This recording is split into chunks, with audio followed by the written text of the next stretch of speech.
Hi, Dr. Bosch. I'm Joy Daniel. The topic of our group is about classroom discipline. I will introduce something about what the classroom discipline is, what the main issue faced by teachers about classroom discipline, and what the reasons contribute to this issue. The problem of this topic is that there are dozens of classroom disciplines in different classes, but most of them don't work. So, what is the definition of classroom discipline?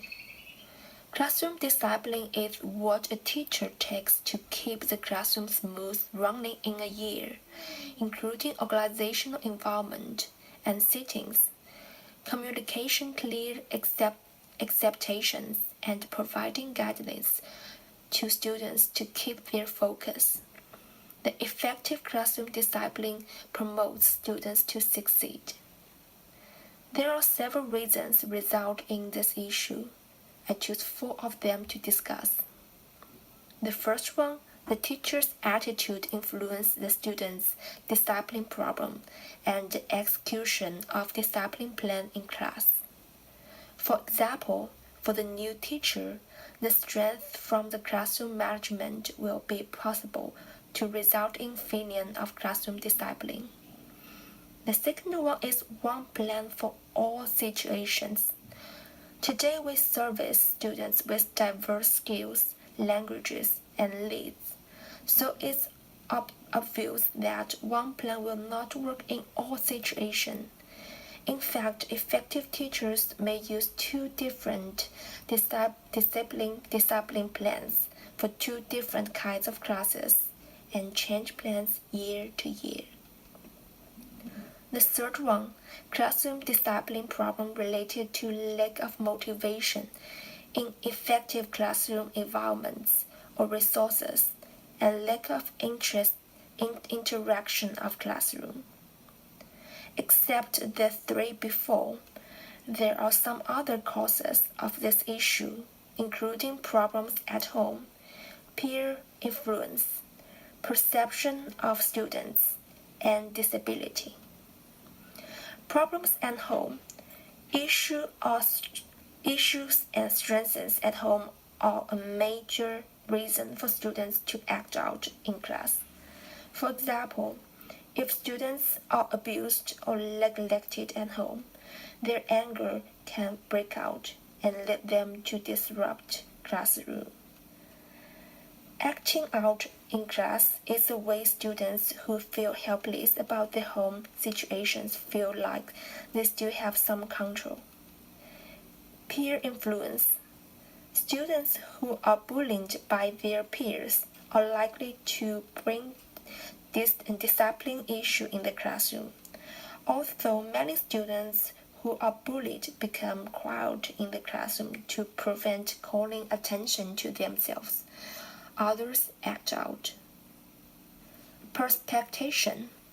If your student feels you don't like him, you are not protecting him or supportive of him, he could become a discipline problem in the classroom. Feeling of abandonment, lack of voice, and depression affect the student who feel like you don't care about him. Disabilities. Children with learning disabilities can also sometimes be disruptive in classroom because they need some specialized education plan. Many students with learning disabilities are on medication that helps them focus. So sometimes if the student forgot their medicine and act out in classroom on those days. Okay, this is my presentation for page 1 and page 2. Thank you.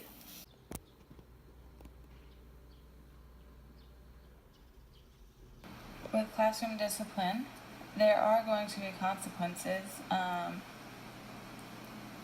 Students may not respond appropriately to the discipline that the students are trying, or that the teachers are trying to be giving to them. They may have never had discipline before from this person as in their teacher, or they may have never seen discipline at all. So they may not know how to respond to it. So their first response of somebody trying to discipline them will be to act out, because they're not used to it. So teachers who are trying to be a first-time discipliner may have some troubles. All of the students have different characteristics. They all have different needs, expectations, skills, and attention spans compared to each and every one of their peers. Therefore, our discipline plan needs to be individualized, because one discipline plan is not going to be effective for every single student in our classrooms. Kachi had a good quote that was an unsuccessful classroom management brings an undesirable behavior.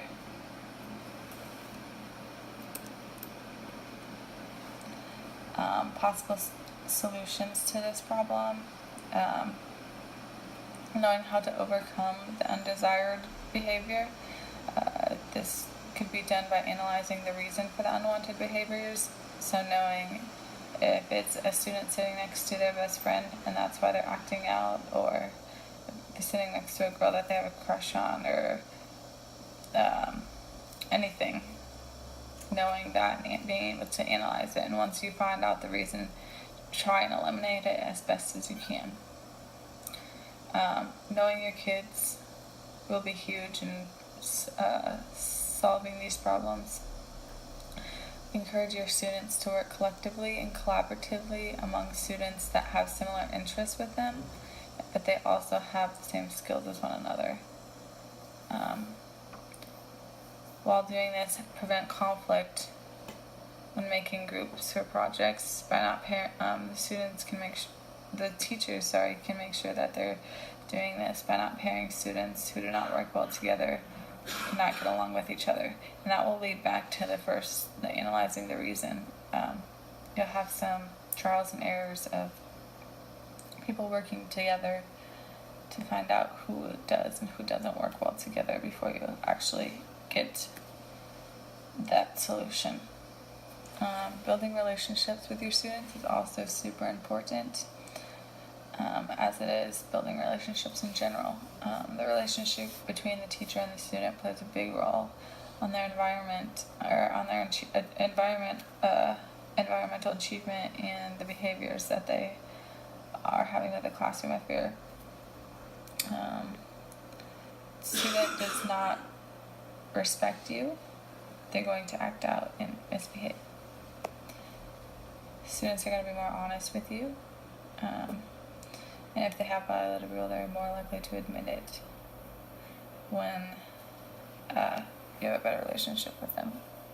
And lastly, classroom management is presented to the presence of positive teacher-student relationships and supportive conditions within the classroom. So to have discipline, you really need to build these relationships and have your students trust you, and discipline should be good. For the existing research, there are some statistics about this problem. In the survey of the American Federation of Teachers, 17% of the teachers surveyed indicated that they had lost 4 or more hours of teaching per week due to these disruptive students, and 19% reported having lost 2 to 3 hours. So aggressive, disruptive behavior with teaching time disrupts the learning of all the students, threatens safety, and overwhelms teachers. Some researchers identified shared practical knowledge about classroom management strategies of teachers who were successful in creating a positive atmosphere in multicultural classes. They aimed at developing a positive rapport with students and adjusted their teaching methods to the students' anticipated responses. Recent research on the issue of discipline strategies, however, has revealed that punitive strategies appear to be of limited usefulness in promoting responsible students' behavior and should be replaced by proactive and interactive discipline practices. For the alternative positions, the significance of classroom discipline and management has been appreciated both from the social practice perspective and an effective teaching stand. Socially, teachers' discipline strategies have been suggested to be the potent force to promote students' sense of responsibility in the classroom and to produce more responsible citizens at a grand vision. Effective teaching research also shows that the sufficient degree of classroom discipline is needed to create an atmosphere conducive to students' learning, as students' misbehavior distracts the process of learning and teaching and ruins the effectiveness of even the most carefully planned lessons. The emphasis is put on students' self-regulation by negotiating, discussing, and contracting between the teachers and students to let the group take responsibility for ensuring the appropriateness of the behavior of all its members. Students prefer teachers who enact caring attitudes, establish community and family type environment, and make learning fun.